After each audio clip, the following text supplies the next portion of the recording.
Okay, cool. All right. Well, thank you everyone for joining us. I'm Sophia I'm a Michiyon. I'm and Carolina. Carolina. Hello, Carolina, seconds. where are you joining us from?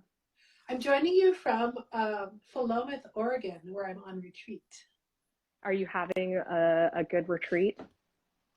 I am. I am working on my apparel arts homework. So Ah. I sort of, it's a love-hate relationship, you know?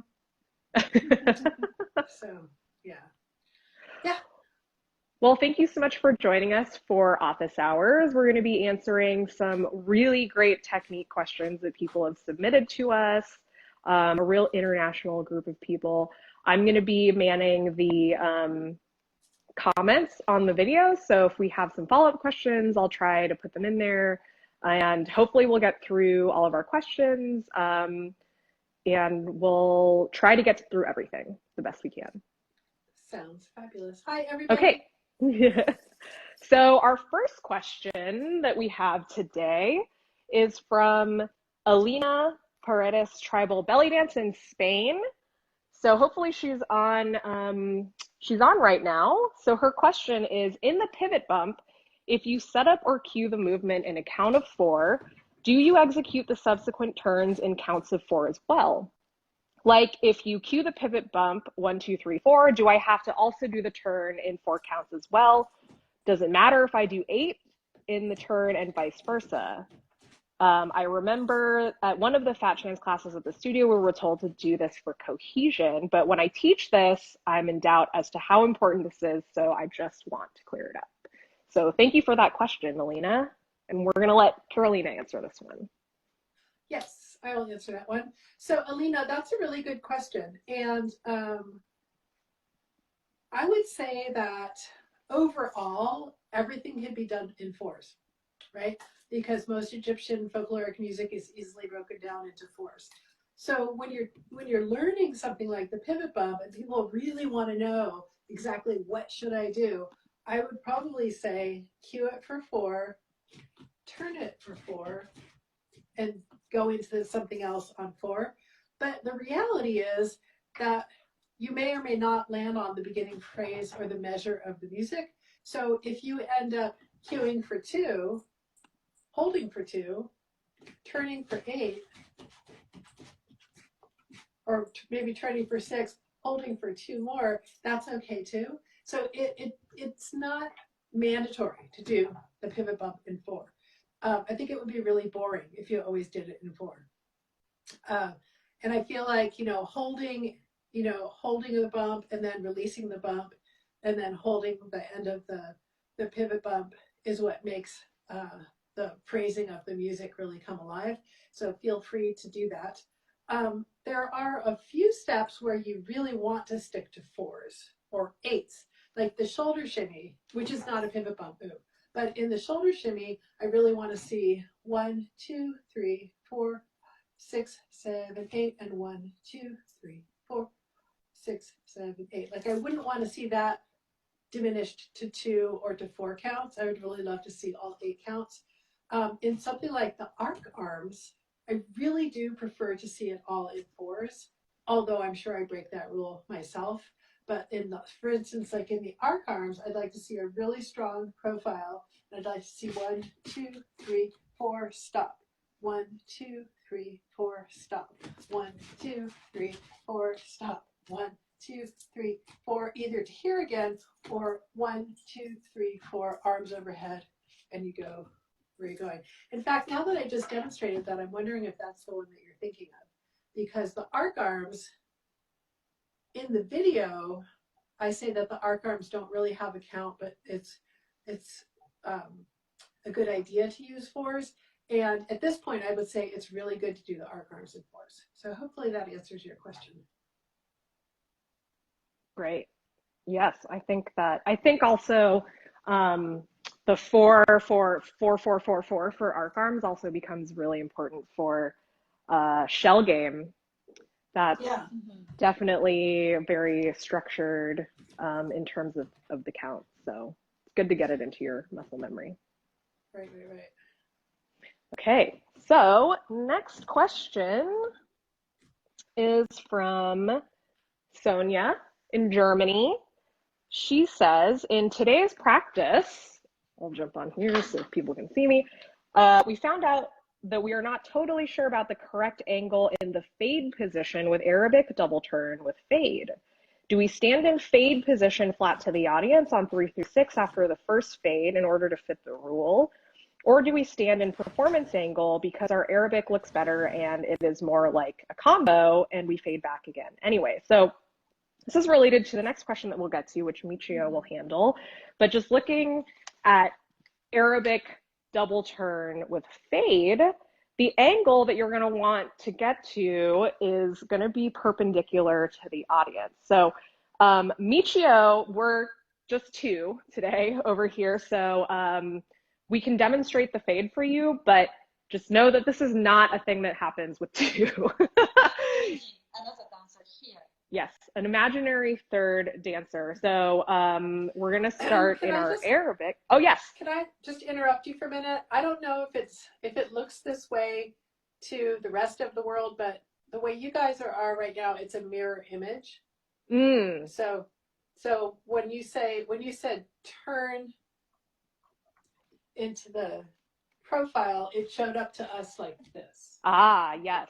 So I don't know, but I would just say do it the right way. Do it what you're doing, and everybody that's watching realize that we have not changed the position of the fade to be the opposite. It's you're seeing a mirror image of it.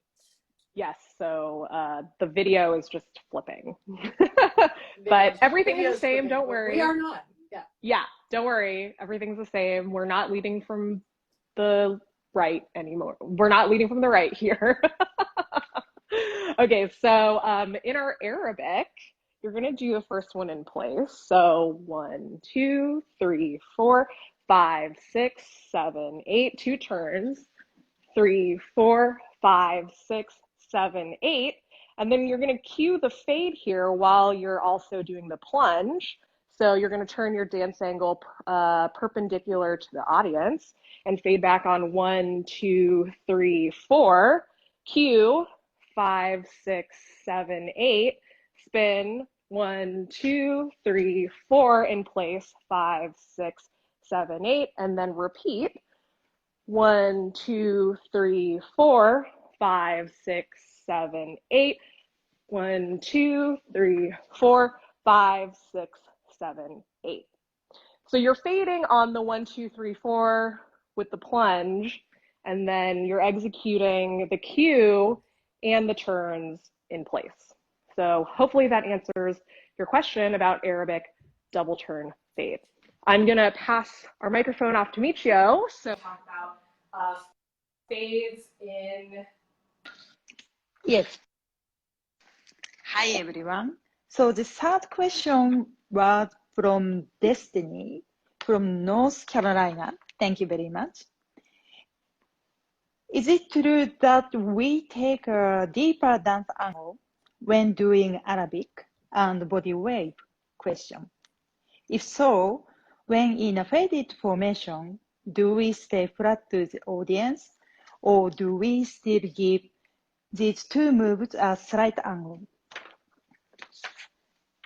So body wave and Arabic, we'd like to show our beautiful undulation, right? And like Sophia said, when we fade, always we perpendicular to the audience. So we can show while we are fading. Sophia, could you help me? Yes. So Sophia is a lead, and she's doing a body wave. And when she'd like to fade, we change our body angle perpendicular to the audience. And after fade, we are coming back to body dance angle. So we can keep, for example, body wave. But again, this is really hard for original leader to see the temporal lead. So that's why we don't stay long time in a faded position. But the thing is the reason why we are not doing flat for Arabic and body wave. so audience cannot see what we are doing. So when we fade perpendicular to the audience, come back to dance angle, and Sophia is going to fade again. When we fade perpendicular, and then come back to the dance angle. Hope answer your question.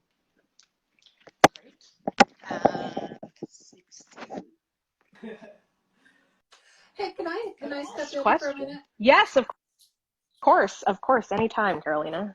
Thank you. So, was I doing something this morning, and I found it really helpful to understand why I was doing what I was doing.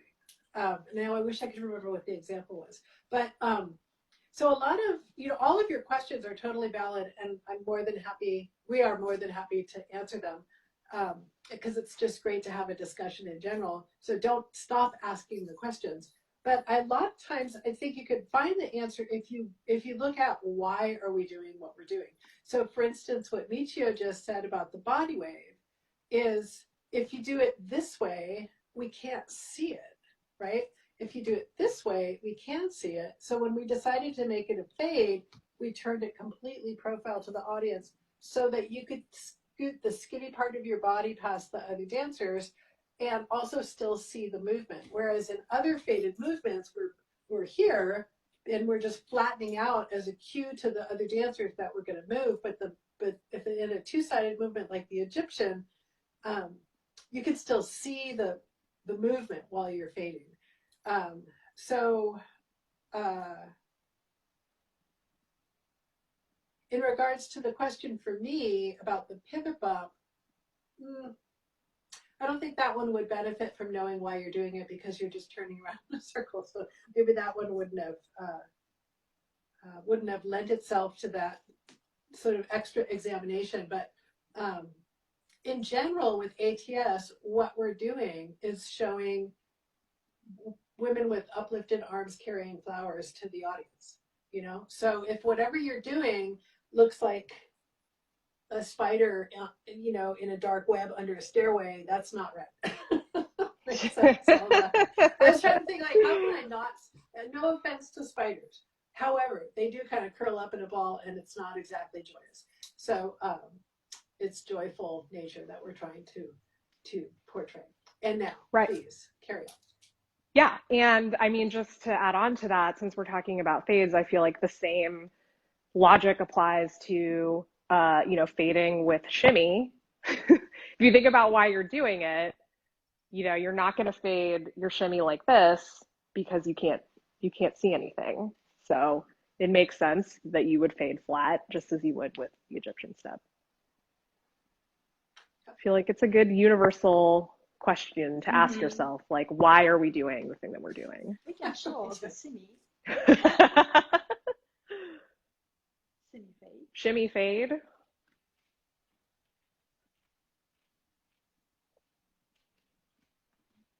Obviously bringing the arms up so that you don't hit your partner.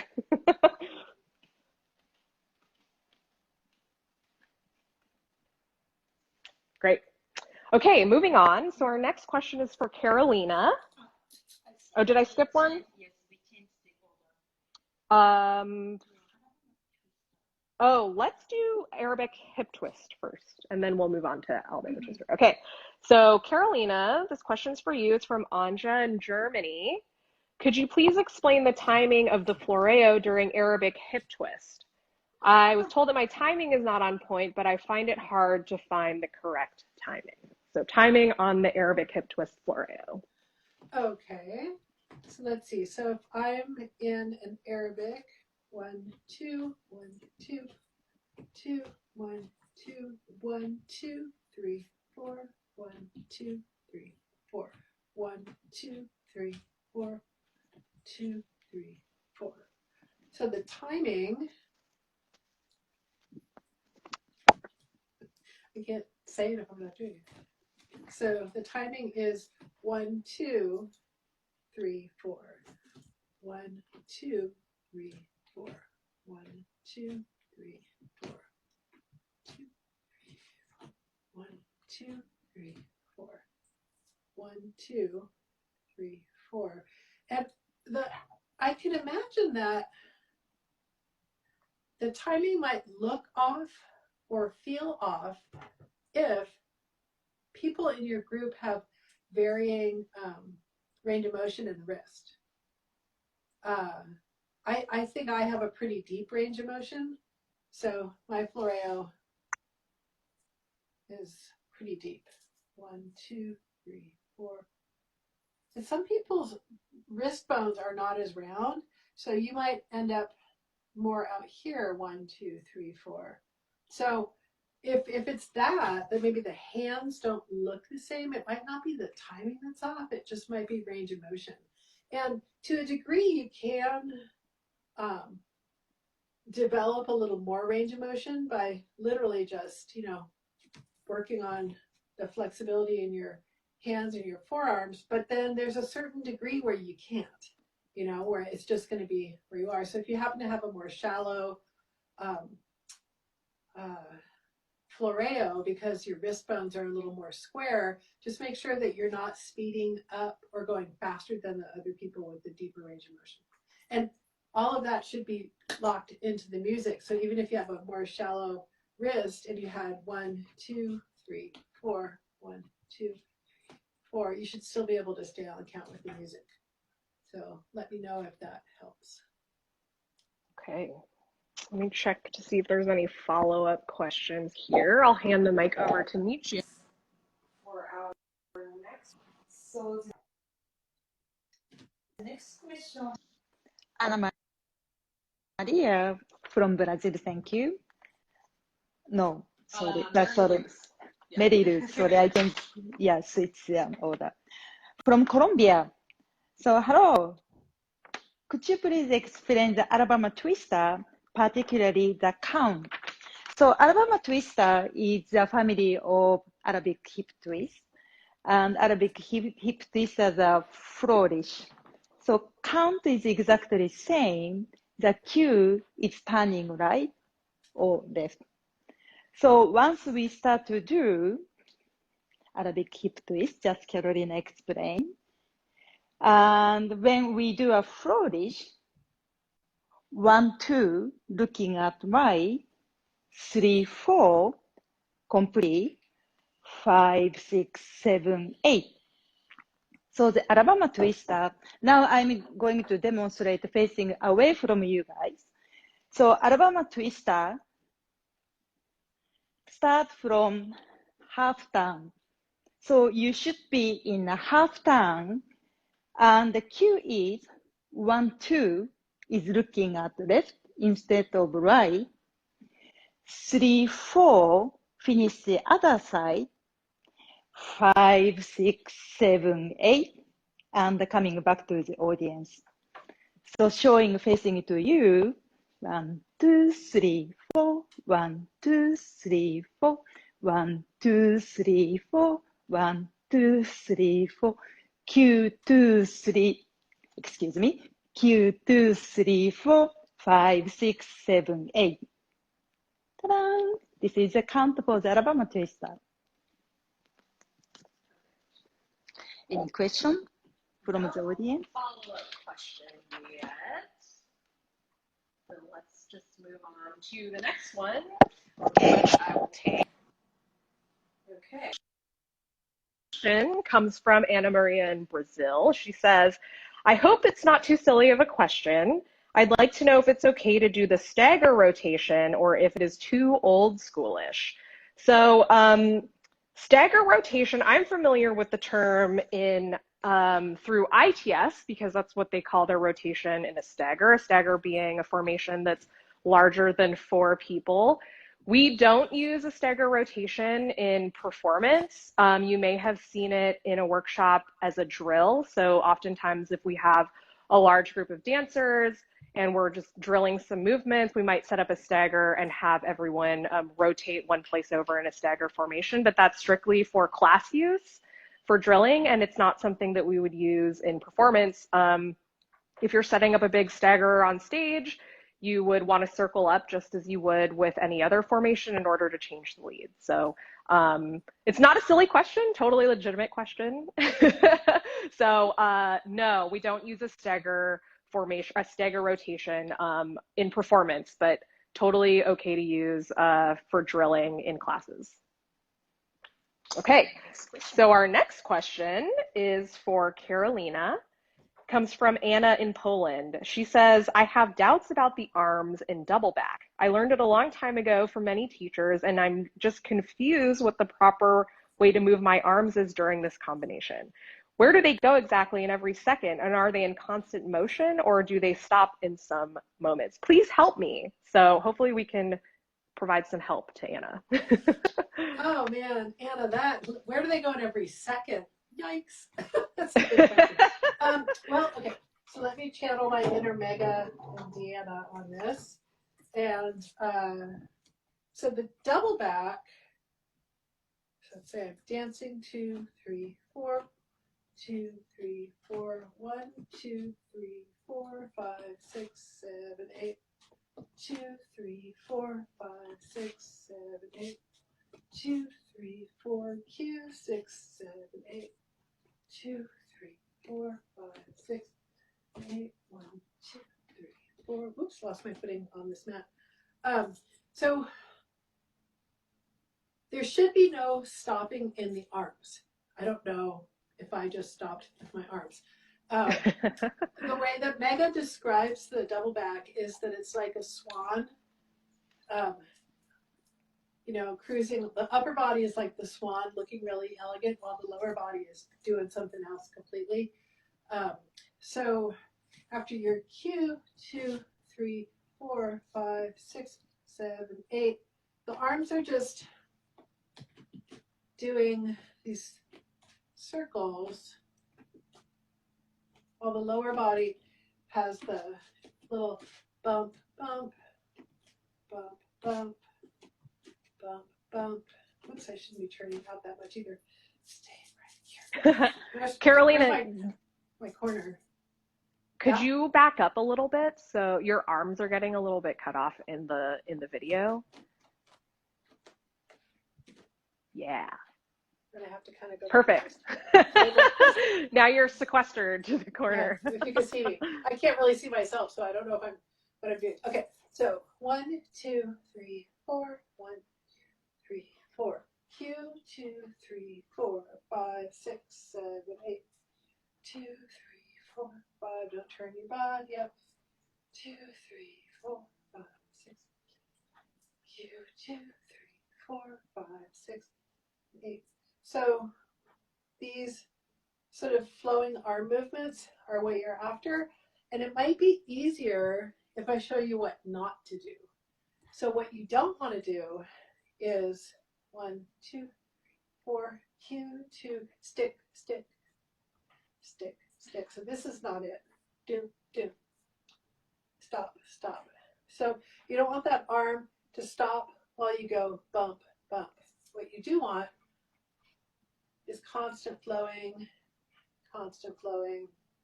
Let your arm fall, let your arm lift, let the arm lift, let the arm fall. Does that make sense?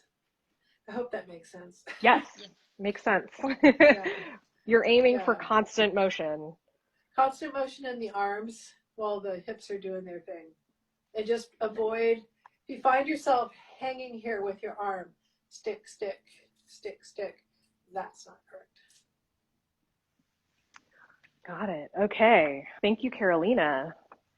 Our next question is about Sunanda. It's from Lisi in Germany. We have a strong German contingent today.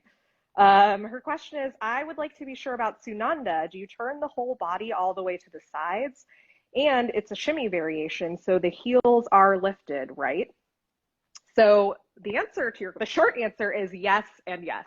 The Sunanda does turn totally flat to the sides. So 1, 2, 3, 4, 5, 6, 7, 8 to the other side.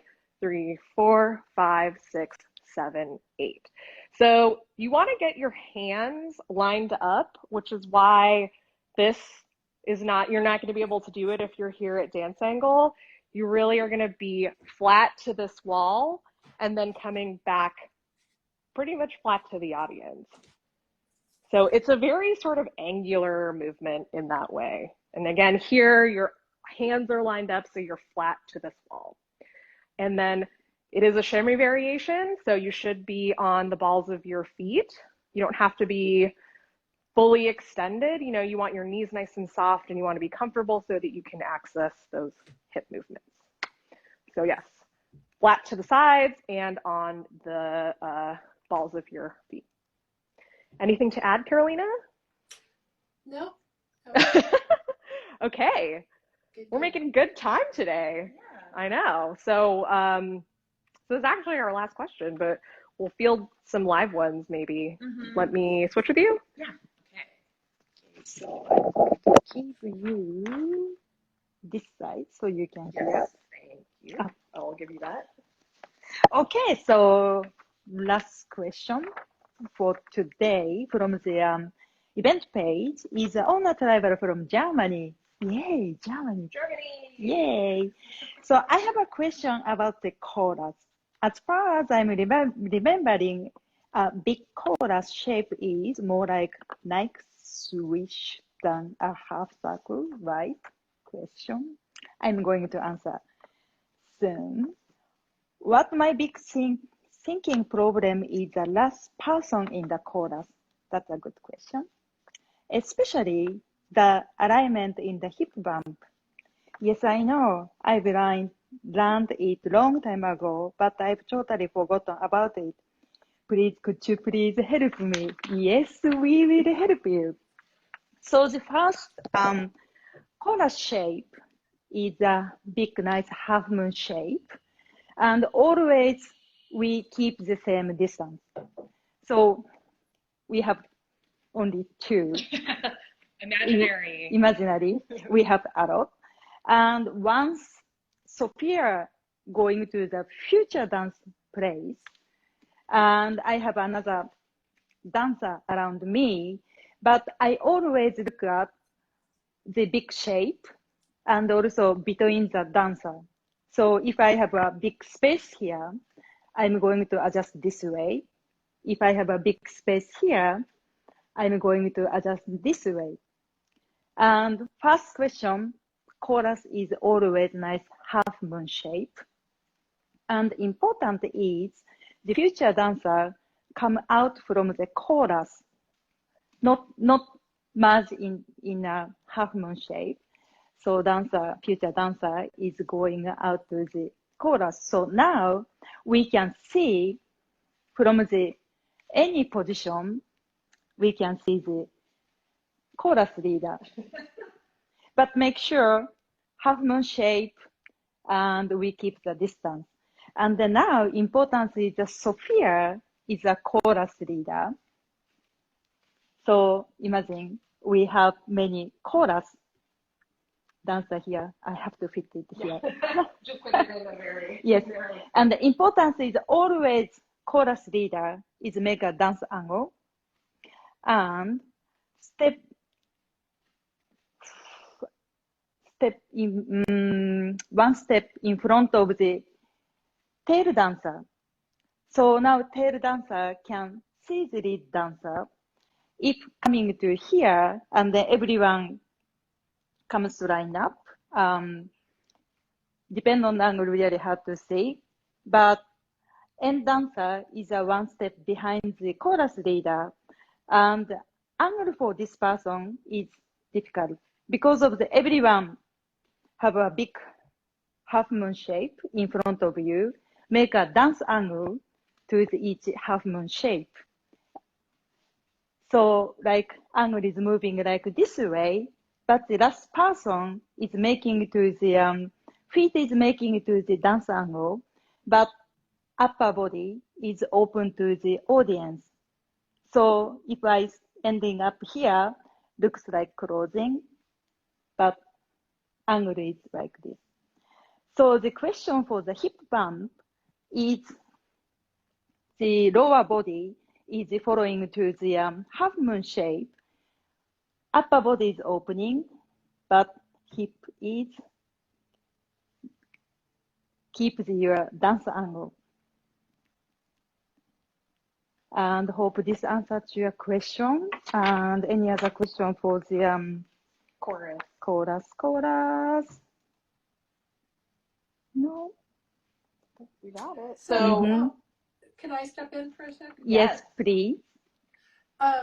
So for that question about the Nike swoosh versus the Mhm. half moon, the answer is the half moon. But again, what Michu was saying in the beginning of her explanation, the chorus is active the whole time. And I think a lot of times chorus dancers feel like since they're not the featured dancer, they're not doing anything.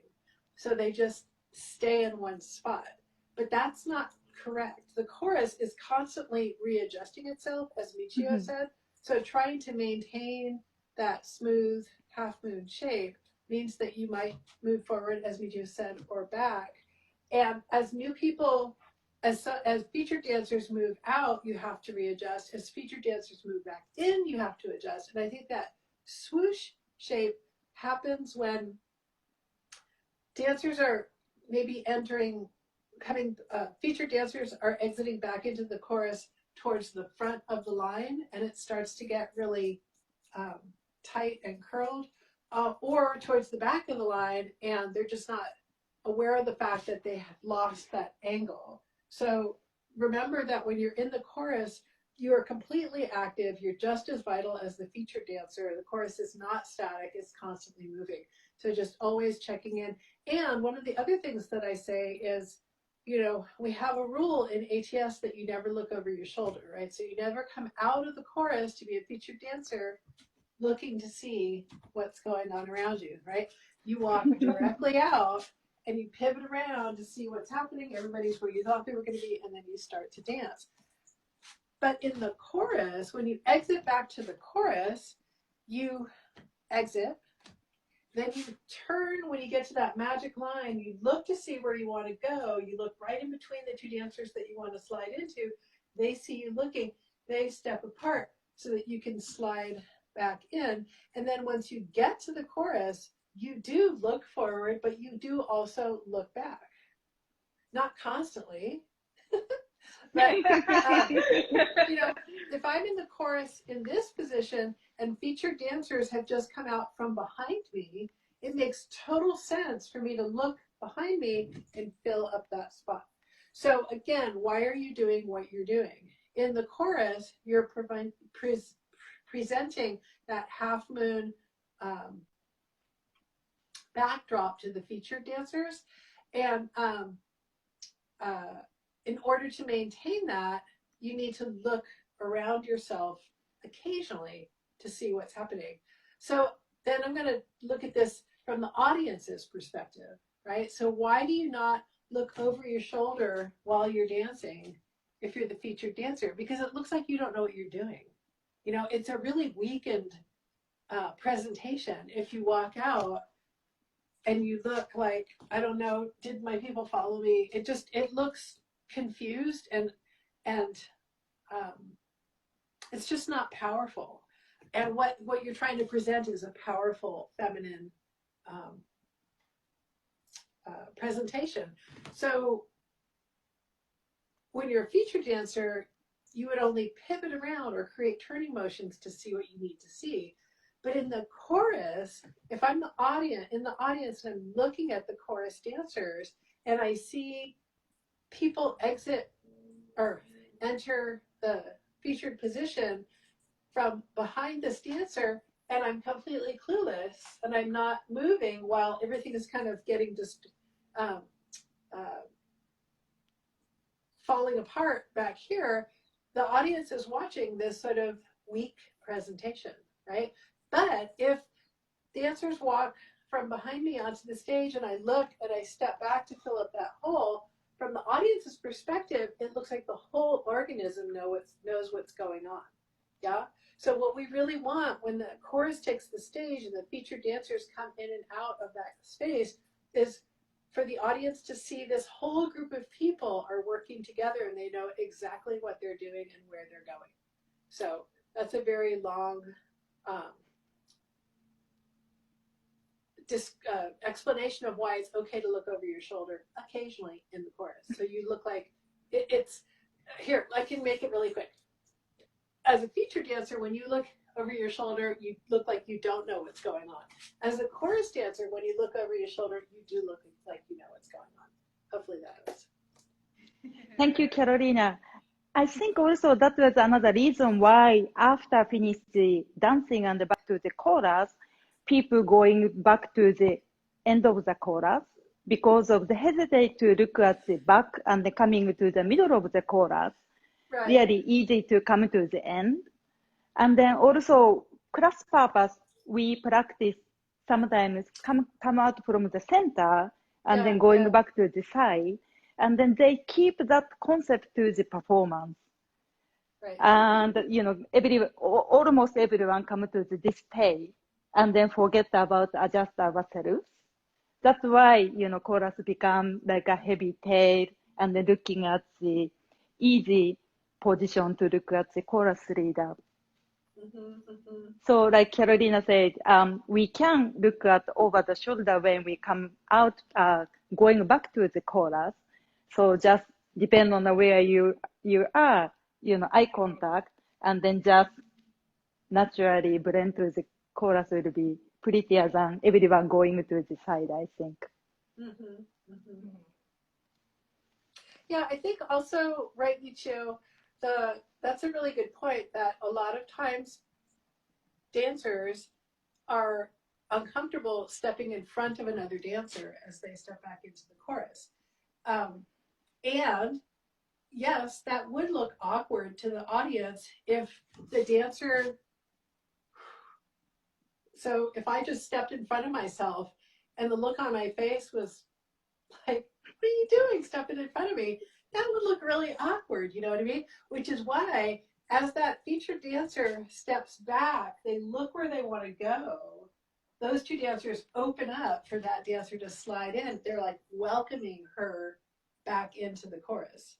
So I think that it's a play between, who's the feature, who's the chorus, and it's constantly moving. And we have to we have to be supportive of each other in the entire time that we're on stage. Also, from the audience point of view, see those dancers' conversation transition is actually beautiful, I think. Absolutely. So for example, Sophia is chorus, I finish my dancing and then look at the eye contact, we decide to come back to the chorus and I slightly look at the Sophia is giving my way, or Sophia is next future dancer, so I'm going back, and I think this is a beautiful transition. Yeah, I agree. And I think maybe a project for everybody that's watching right now would be to, over the next couple days or a month and before we have another office hours, look at any team of people or animals, because I got a lot of what we do from watching animals do what they do. So any sentient beings on the planet, choose your sentient being, human, animal, insect, whatever, and look at what it looks like when this group of sentient beings knows what they're doing versus when they don't. Like, watch, I know it really pains my heart when the ants invade my kitchen, but I am fascinated by them at the same time because they are so together on their movements, they're moving, they bump noses, they're running here, they're picking things up, they bump noses, they're like constantly communicating with each other about why they're doing what they're doing. If you watch, dogs at the dog park, their eye contact, like their body gestures and their eye contact are everything, right? So, I mean, they can come flying towards each other and just dance right past each other because they're watching each other like soccer players, And performers on a stage, whether it's ATS or any other sort of presentation, look what it looks like when that group of beings all are in communication about what's going on and who goes where versus not. Like if you want to see it not work, go to the airport and just watch. The airport makes me so nervous because it's just a giant mass of people who are not in harmony at all. You know, people are just walking without looking where they're going, and it's just like, it just makes me crazy. So just check it out, you know, and maybe check in with the Facebook post and um, um, let me know if you've seen harmonious sentient beings versus disharmonious sentient beings and how it makes you feel. This is really about how it makes you feel. When I go to the airport, I feel unwell. Because, not because of flying, I don't mind flying, you know, it's not because I'm in a hurry or anything like that. It's because the people there are in chaos. And I get like an unhappy feeling in my stomach. And when I watch ants on the counter, I feel not really great about the fact that they're on my counter, but I like to watch what they're doing because they're flowing and they're constantly communicating with each other. So tell me what you see out there in observation land. Yeah, I love the analogy of the chorus, like the entire stage presentation is like one organism, Yeah. because it really is like a group or a team presentation. And just because you're in chorus, I mean, you're still on stage, so people can still see you. Just because you're not the featured dancer doesn't mean people aren't looking at you. So I always like to say that chorus is not a resting position. It's just as important because you're there to support and complement what the featured dancers are doing. And you know, like talking about being, you know, feeling like you can't look over your shoulder to find out what's happening, or doing it too much when you're trying to exit. It's really confusing to your fellow dancers. If you're making eye contact with someone and you break eye contact with them, if you're not moving into the chorus, they don't know what you're doing, right? If you do this, like, I don't know, are we going here? What's happening? What's happening? Yeah. So it is about like teamwork, like you're all trying to work together to make this huge group presentation really harmonious and cohesive. You know, that brings to mind a scene in there's a series on Hulu right now called Shrill that's about a plus-sized woman's life being a plus-sized woman and trying to fit in. It's just sort of like a memoir. And there's this really great scene where the character that plays her is trying to cross a street, a busy street, and she's so accustomed to trying not to take up space and not to be aggressive, you know, and to cooperate and to be nice, that she can't get across the street. So she's trying to step out into traffic, and these cars are coming in front of her, and all of a sudden this other plus-sized woman who's dressed completely in red just like walks across the street, and like the scene was so was so fantastic, the way that they staged it, you know, that have this one person who couldn't make any kind of a headway at all, and this other person just like bam walked across the street, the car stopped, you know, and this other woman was dressed completely in red pants, red jacket, you know, red shoes, like everything, you know. So and that's sort of exactly what I'm talking about. Like, you don't want to look like you're afraid to cross the street. You want to just walk out there. I'm not saying that you should do that. Don't walk out into the street without looking both ways. Like, don't get me wrong, but this was a scene in a movie where everything was controlled, and the woman in red just crossed the street. And that's sort of what the whole presentation is like. It's that woman in red who powerfully just walks where she needs to go, and everybody goes, yeah, you should go right there. So Yeah, that's my totally. illustration. Yeah, you have to trust that when you exit the chorus that the people are going to get out of your way. You have to just trust that. Yeah. Yeah. Yeah. Enter or exit. It should be welcoming in both instances. And you shouldn't have to ask for permission to do either. Yeah. Yeah, totally. So let me check to see if we have any follow-up questions here. This is I could talk about chorus like all day. I know. So we do have one follow-up question about Sunanda. Do you want to take this one, even though I did it earlier? Okay, so that was the question.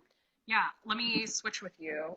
So the question is, let me see if I can find it. The count on, for the transition in Sunanda, is there a count where the hands are changing to the other side? Beginning or? For, I think, when you're turning from this side. Got Yeah. it. So this number is 1, 2, 3, 4, 5, 6, 7, 8, and the second half kind of arms are following and part, and you'd like to hit 9.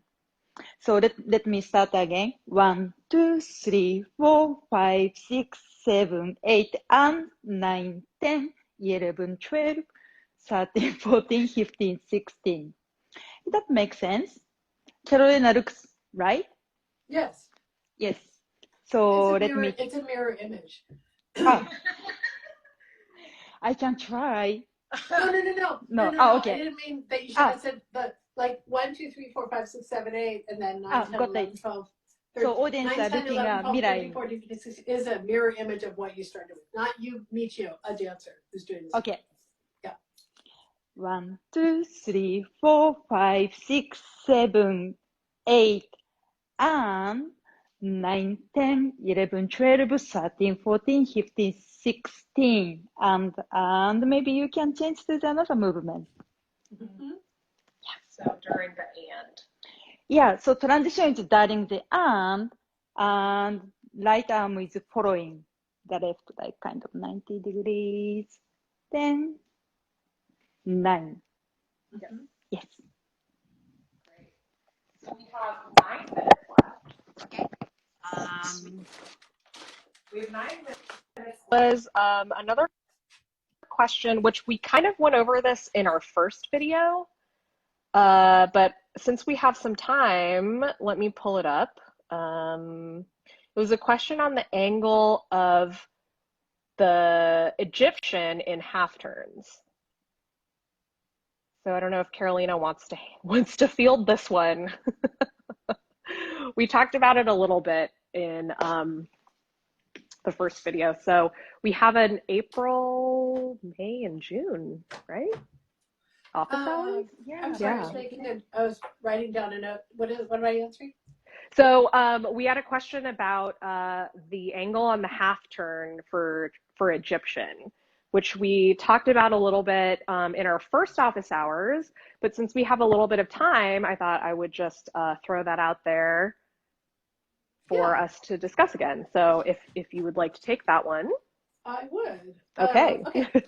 So if I'm in dance angle, and here's my Egyptian, the technically correct answer is I should turn 180 degrees from my dance angle, which means that I would be turning on to an angle in the back. However, the thing about ATS that's so fabulous is that it's a dance of the people, and after watching many people do this dance, I realized that a lot of times what happens is you have 1, 2, 3, 4, Q, 2, 3, 4, and they just stop to the back, come angle to the front, stop flat to the back, and angle to the front. And the answer is either one is okay. The turning your half turn on a diagonal is preferable, but you're not in trouble if you face the back. Does that make sense?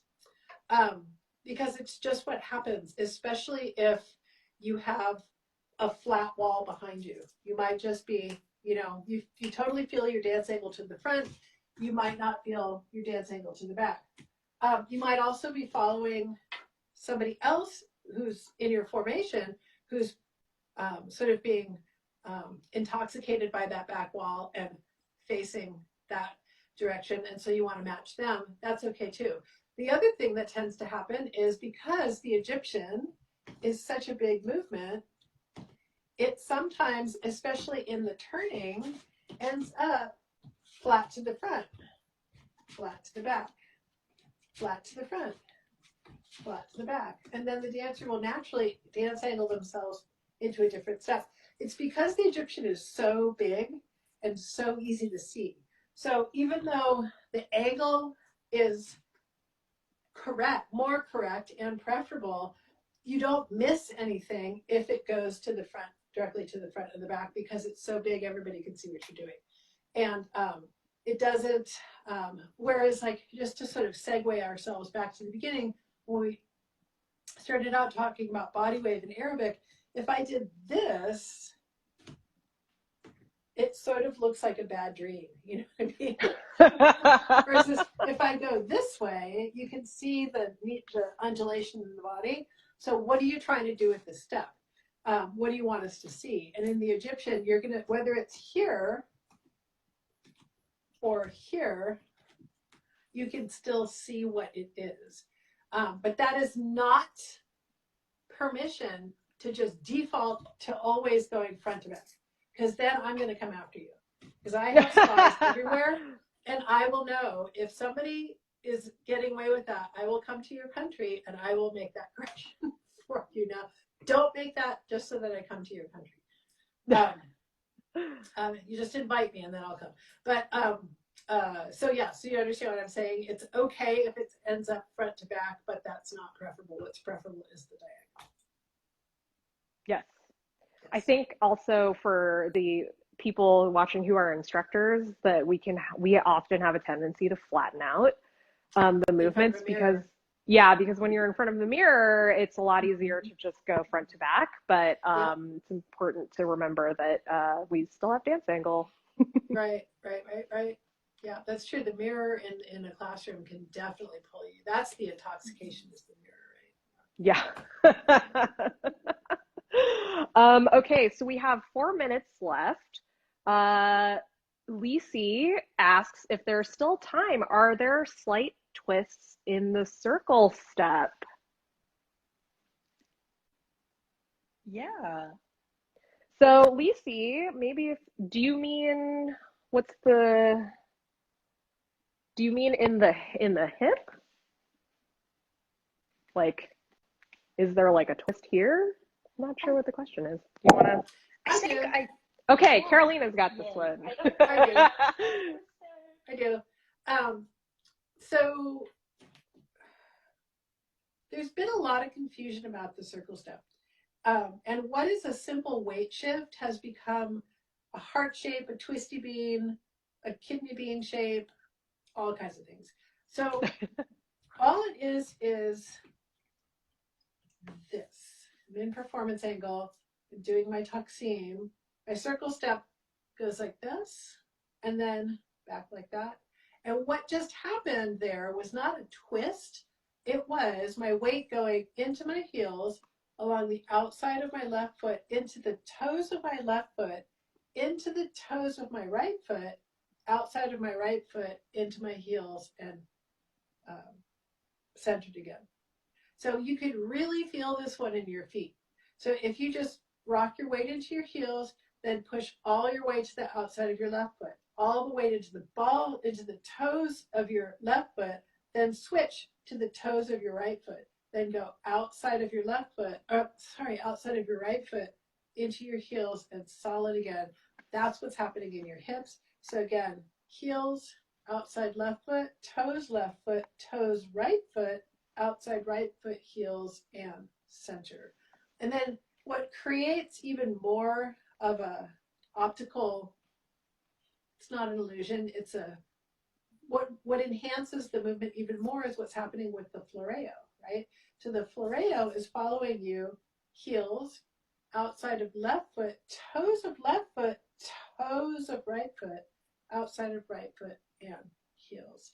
What tends to also happen right at that moment is that the dancer's gaze tends to go from here to there, just because it's like a weight shift and an emphasis shift. So all together, you have all three of those elements going here and there. Yeah. So it's not a twisty thing that's happening in the hips. And what also might be causing confusion is taksim showing up in between the circle steps. So here's a taksim. Yeah. Here's a circle step. Here's a taksim. Here's a circle step. Here's a toxine. Here's turning a circle step. Here's another toxine. Here's another circle step. Yeah. So it's all very much like, you know, it's a beautiful movement. It's sort of like water flowing over rocks, you know, but it is in fact the circle step with the weight shift right there in the front, and then toxine shows up in between. And it's just knowing the difference between where is the toxine ending right there where everything's centered. Circle step is starting, ending, everything centered. Toxine is starting. Yeah, totally. Yeah. I think that it is a little bit of an optical illusion with dance angle. I feel like maybe that's where this idea of the twist kind of like people like with the toxine and transitioning between the movements. But since we're at dance angle and you're shifting your weight into that, like into your back foot and the heels, it on stage it can look like a twist, but really you're just shifting the weight. Like the hips aren't twisting back to hit that corner. Right. Yeah. Right. Yep. Okay. So we're at 2:01 now. We've had a productive hour. I want to thank everybody for submitting your questions and joining us and asking lots of great follow-up questions. Thank you to Carolina for taking time off during your retreat to answer questions with us. We have a lot of fun doing these. So as long as people want us to answer technique questions, we're always happy to do that. Always happy. Always happy. Okay. Much happier to answer technique questions than to find out that things have gone completely haywire halfway across the globe. So, more than happy to answer any questions you have at any point. Cool. Do we have any announcements that we want to make before we sign off? Michio has pop-up classes tomorrow.